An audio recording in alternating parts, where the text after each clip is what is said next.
We live in this world that's just completely obsessed with broadcasting. Complete? I mean, everything we do, everything we see or feel, it feels like it has to be immediately optimized for, public consumption. Milestones, tears, even your coffee. It's all curated and captioned. Right. But there's this fascinating paradox at the heart of it all. Some people are just completely invisible. They have the profiles, they scroll, but they never, ever post. And that silence, that's what we're getting into today.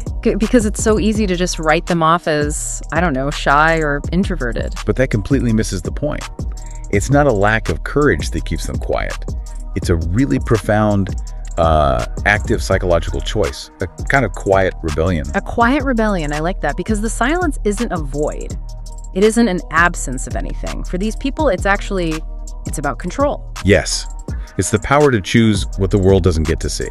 So today, our mission is to really understand the deep motivations behind that choice, how it all connects to self-perception, human nature, and this growing desire to push back against a culture of constant performance. Okay, so let's unpack that. When you really analyze what most people share online, it's not just, here's my lunch. It's a pretty intense process of identity crafting. Every photo, every caption, it's like an unconscious audition for belonging. It's basically asking, this is who I am today. Do you approve? And the non-posters just fundamentally reject that whole stage. Research on this demographic, it's really interesting. It shows they frequently score higher on a very specific set of traits. Okay. High self-restraint, deep introspection, and this is the big one, critical emotional independence. Emotional independence. That has to be the key differentiator here. It is. It means their emotional center of gravity, it isn't located in the audience. They're not refreshing the page to see if they're worthy today. Precisely. They are so much less influenced by that constant churn of social comparison and external validation. If a heavy poster's goal is to prove who they are, to define themselves through likes. Exactly.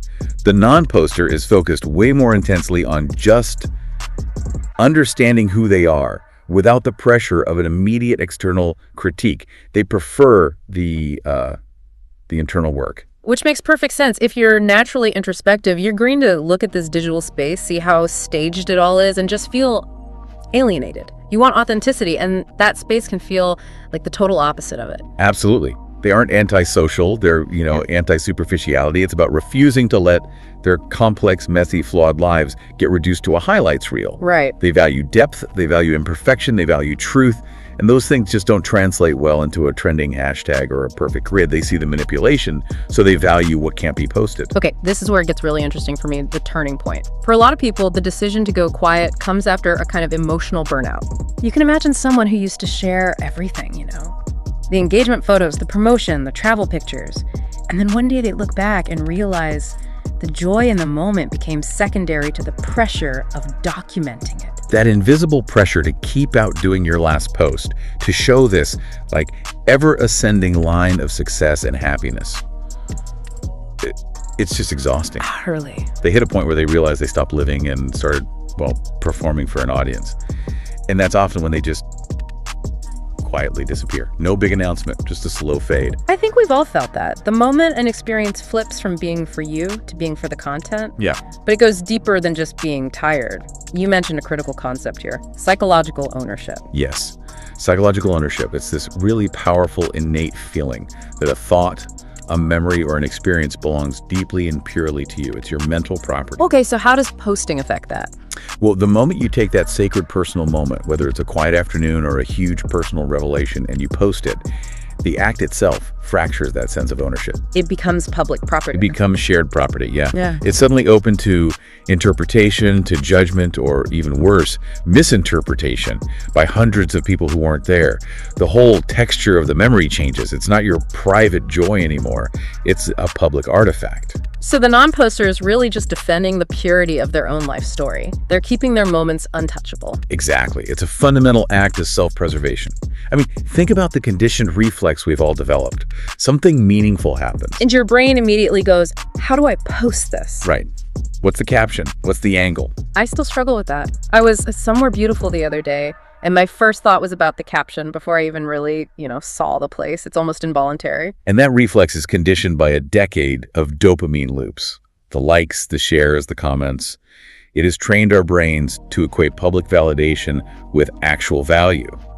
So stepping outside that system is a huge act of self-rediscovery. They are learning to do things for themselves again. Cooking a meal without photographing it. Feeling an emotion without having to immediately package it for an audience. They are choosing meaning over applause. But resisting a system that's explicitly designed to keep you hooked, one that gives you a little dopamine hit every time you engage, that has to take incredible discipline. It does. And that discipline is very closely related to another key psychological concept, which is having a strong internal locus of control. An internal locus of control. So what does that mean in practical terms? It means their sense of self-worth and their happiness is derived from within. They are their own primary audience. They don't need a digital echo chamber to tell them, yes, you're successful, or yes, that was a good day. They already know it. They hold that assurance internally.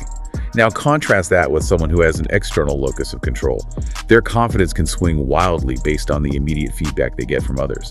The silent individual is just inherently more stable because their foundation is their own. That's a powerful defense. But let's bring in some nuance here, because silence isn't always this peaceful, stoic choice, is it? Sometimes it's driven by anxiety. That's absolutely right. Sometimes the retreat is a form of self-preservation born out of fear. And the specific anxiety here is called self-presentational pressure. Self-presentational pressure. It's the exhausting, constant awareness of being watched. And the worry that whatever you share will be misread, misconstrued, or maybe worst of all, just ignored completely. But isn't that the paradox? If they want to be truly seen, why not just post honestly? Isn't their silence also a form of presentation in itself, like a deliberate mystery? That's a fantastic question. And for some, posting honestly feels way too risky because the potential for superficial judgment is so high. They retreat because the cost of visibility, the emotional toll of being misunderstood, feels too great. They do want to be seen, but they want to be seen truly in their full complexity, not just as a piece of content. So their silence protects them from that shallow categorization. And that protection actually pays off. There are studies showing that people who take long breaks from posting experience a measurable increase in both emotional stability and life satisfaction. Really? Yeah. When you stop performing, you free up so much cognitive and emotional energy. Stepping away literally makes life feel real again. Colors are richer, conversations are deeper, because you stop mentally drafting the next post and you just start absorbing the moment. Wow. So it confirms that being unseen is not at all the same as being insignificant. It's actually where identity is formed, in that quiet space, away from an audience, not just performed for one. And that formation process relies so heavily on a psychological state we call congruence. Congruence. Which is basically the alignment between who you are on the inside, your core beliefs, your real emotions, and who you show to the world on the outside. And in the age of filters and, carefully constructed narratives, that alignment must be constantly getting distorted for people who share a lot. It is. Think about the stress of posting a smiling vacation photo when internally you're dealing with some major life stress. That's incongruent. It creates this kind of internal war. Choosing silence can be a really powerful way of preserving that fragile truth between the inner and outer self. It's a refusal to turn their private victories and their heartbreaks into little fragments for public consumption. And that choice has a huge impact on their actual relationships. When they stop chasing that digital closeness, they start noticing what true connection really looks like. Right. Rebuilding connection based on effort, not algorithms. Who checks in on you without a post to prompt them? Who remembers you without a digital reminder? Non-posters tend to build relationships that don't need external proof. They save their best stories, the deep ones, for when they're sitting across the table, not across a screen. They measure connection in shared silence, in real laughter that doesn't need witnesses. And that kind of connection, it just feels so much heavier, so much more real than a like count.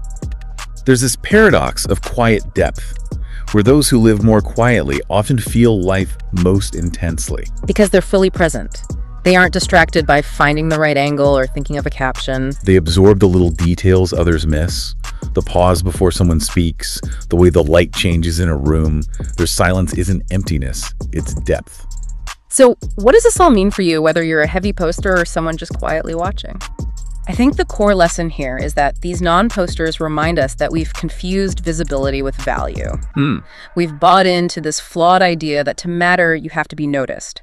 But real meaning, the deepest parts of growth, transformation, even grief, those things happen quietly. They don't need witnesses. They understand that the truest expressions of yourself are often the ones you leave untouched by the pressure to perform.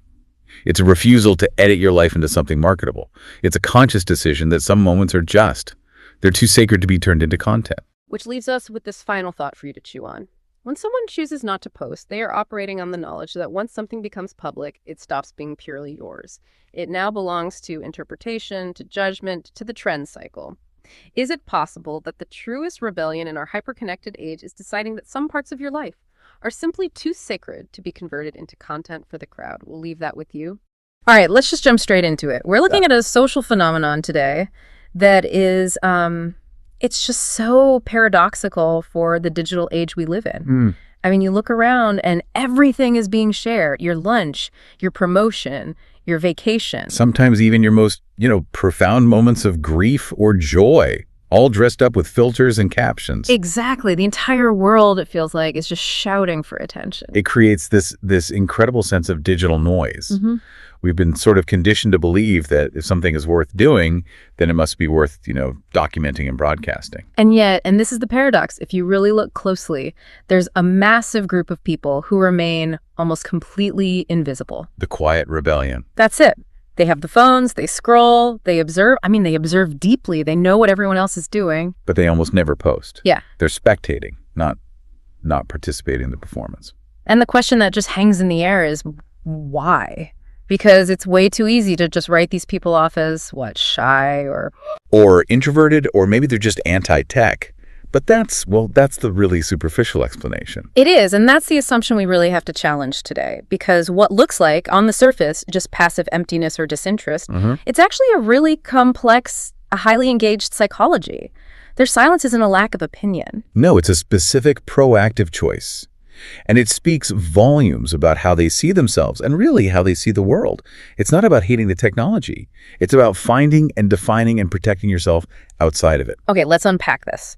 Our mission for this deep dive is to move past those simple explanations and really examine the underlying drivers, things like control, authenticity, and internal worth. We want to understand the mind of the non-poster. So let's start with this idea of control, that for these people, for the non-posters, silence isn't withdrawal. It's actually a form of, profound and active control. It absolutely is. I mean, think about it. Social media is an economy, and it's built on display and noise. Our data is the currency. So when you consciously choose not to produce that currency, that is a huge act of self-sovereignty. Silence is the power to choose what the world doesn't get to know about you. And maybe more importantly, what the world can't judge. Exactly. I have to wonder if that choice, if it correlates with other behaviors. Does that internal drive for control, does it show up elsewhere in their lives? Oh, it absolutely does. Yeah. I mean, when psychologists actually study these groups, they find that people who consistently, hold back from posting all the time, they often score way higher on some classic psychological traits. Like what kind of traits are we talking about? We're talking high levels of self-restraint, deep introspection, and really strong emotional independence. So that suggests their whole internal engine is it's fundamentally different. They're not running on the fuel of likes and comments. Precisely. They're detached from that whole digital performance loop. They're not trying to prove who they are to a network of people. They're trying to understand who they are internally. That is the critical distinction. If you score high on self-restraint, for example, you're just better at delayed gratification in all parts of your life, not just putting off the dopamine hit of a like. That makes a ton of sense because, let's be honest, a typical post is so rarely just about communication. It's what the sources call identity crafting. Yes, identity crafting. It's this unconscious audition for belonging. An audition. Wow. You're taking a moment, you're editing it for maximum impact, and then you're basically submitting it to the collective and asking, do you approve? Do you approve of this version of me? Do I fit in here? And when you step away from that, your whole focus just fundamentally shifts. You untie your self-worth from that digital applause, and you stop thinking in captions. You just start experiencing the moment for yourself. Not for a lens, not for a broadcast. I mean, think about the difference between watching a beautiful sunset and immediately pulling out your phone to frame it. The second you frame it, you've left the experience. Yeah, you're managing the identity creation now. And that's the point where it moves from living to performing. The non-poster just prioritizes that raw, unfiltered experience. They're trying to build their identity through internal reflection and real-world interactions, not by managing some external digital projection. And, this detachment often comes after hitting a kind of wall. We see these patterns in the source material describing a sort of quiet emotional burnout. Burnout. Interesting. Yeah, some people just quit quietly because sharing stopped feeling real to them. They realized they were constantly performing, feeling this invisible pressure to one-up their last post. They weren't living, they were just producing content about their life. That performer fatigue sounds incredibly taxing. It turns your own life into homework. And that brings us right to this key concept. Psychological ownership. What does that even mean to own an experience in this day and age? Psychological ownership is that deep gut feeling that a memory, an experience, or even just a thought belongs completely and totally to you. It is yours. And the second you post it, the ownership starts to fade. It erodes. That memory changes from this private, deeply felt thing into shared public property. And once it's public property, it's open season. Judgment, misinterpretation, algorithms can grab it. Wow. You've basically lost control of the narrative around that moment forever. Forever, exactly. The non-poster understands this, maybe just instinctively, that for a moment to truly be preserved, it has to remain unposted. They're guarding their ownership over life itself. They're keeping their moments untouchable. Untouchable, private, pure. I mean, think of the examples from the sources. Cooking this amazing, complicated meal without ever taking a picture of the plate. Right. Or traveling somewhere incredible without tagging the location. Or just feeling a profound sadness or joy without feeling that need to explain it or, rationalize it in a post. I actually had a moment like that not too long ago. I was on this really tough hike, got to the top, and my immediate, gut reflex was to pull out my phone. Okay. Not just for a photo, but to share the feeling of accomplishment. And then I just stalked myself. And the relief of realizing I could just feel it without translating it into some kind of validation currency, it was enormous. That relief you felt, that's the reward for resisting a deeply conditioned reflex. That urge to display is so intensely trained into us by a decade of these dopamine loops. Our brains are literally trained to equate validation, the likes, the shares, with value. So it takes real discipline, real self-awareness to actively resist that loop, to choose privacy over performance. So what we're saying is not posting isn't passive at all. It's an active refusal of a really powerful and frankly addictive system. It is. It's an exercise in mental discipline. You're choosing to internalize the value of the moment rather than externalize the broadcast of it. Okay, but we do need to maintain some balance here. We can't just romanticize all silence. The sources are pretty careful to point out that not all of this non-posting comes from a place of, enlightened serenity. That's right. Some of it is absolutely driven by fear. Yeah, and this brings up what psychologists call self-presentational pressure. It's this subtle but really consuming form of anxiety. It's the constant, exhausting awareness of feeling like you're being watched, even if you're not posting anything. So the non-poster sees other people getting judged or misinterpreted or even worse, just ignored completely. And they decide that the cost of being visible is just too high for them to even participate. It's a retreat. It's a defensive strategy for sure. They worry that anything they share might be misread, so they choose zero input to get zero misinterpretation. But, and this is the interesting part, this fear-based retreat can often transform into a really positive habit. How so? Because stepping away forces you to develop a strong internal compass. The internal locus of control we talked about earlier. Can you break that concept down for us? Of course. So your locus of control is basically where you believe the power in your life comes from. People with an external locus of control believe their happiness, their success, their worth. It's all determined by outside forces. Like luck or other people's opinions. Exactly. But people with a strong internal locus of control believe their outcomes are mainly the result of their own actions and their own attitudes. So the quiet rebellion, they don't need that digital echo of you're enough to actually believe it. They don't. Their self-worth is inherently more stable because it's generated and reinforced from the inside. And you can actually measure this. Oh yeah, absolutely. Studies that focus on this stuff show that people who take long, sustained breaks from social media often experience a measurable increase in emotional stability and life satisfaction. What does that actually look like day to day, that emotional stability? It looks like lower daily anxiety. It looks like way less social comparison, that feeling of inadequacy you get after scrolling through everyone else's highlight reel. For sure. But really, most fundamentally, their identity just stops being so reliant on all these external mirrors. When your life isn't being constantly edited and filtered and reflected back at you by the internet, it becomes more robust. It gets solid and real. It's the ultimate paradox, isn't it? That the quietest people online often have the loudest, most organized thoughts in their own minds, the richest stories. They're overflowing. They just choose stillness over spectacle. They save those profound observations for a genuine connection. For when you're sitting right across the table from them. Exactly. Valuing that one raw, unbroadcasted moment over a million broadcasted glances. And this whole quest for internal solidity, it really brings us to the search for authenticity. True authenticity. Psychologists have a word for it, right? Congruence. That's it, congruence. It's the complete alignment between who you are on the inside, your true self, and who you show to the world. And that's exactly what performance media just messes with. It distorts it. Yeah. Filters, strategic posting, managing your brand, all of that creates a necessary gap between the inner self and the external presentation. So choosing not to post is, in a way, choosing to preserve that fragile truth. It's a way to maintain congruence. The source material points out this really critical generational confusion that we've all inherited. We've confused visibility with value. We operate under the subtle, kind of terrifying assumption that to matter, we have to be noticed. If we're not seen, we're afraid we just don't exist or don't count. And non-posters just fundamentally reject that whole premise. They get that real meaning doesn't need witnesses. Some of the most profound things in life.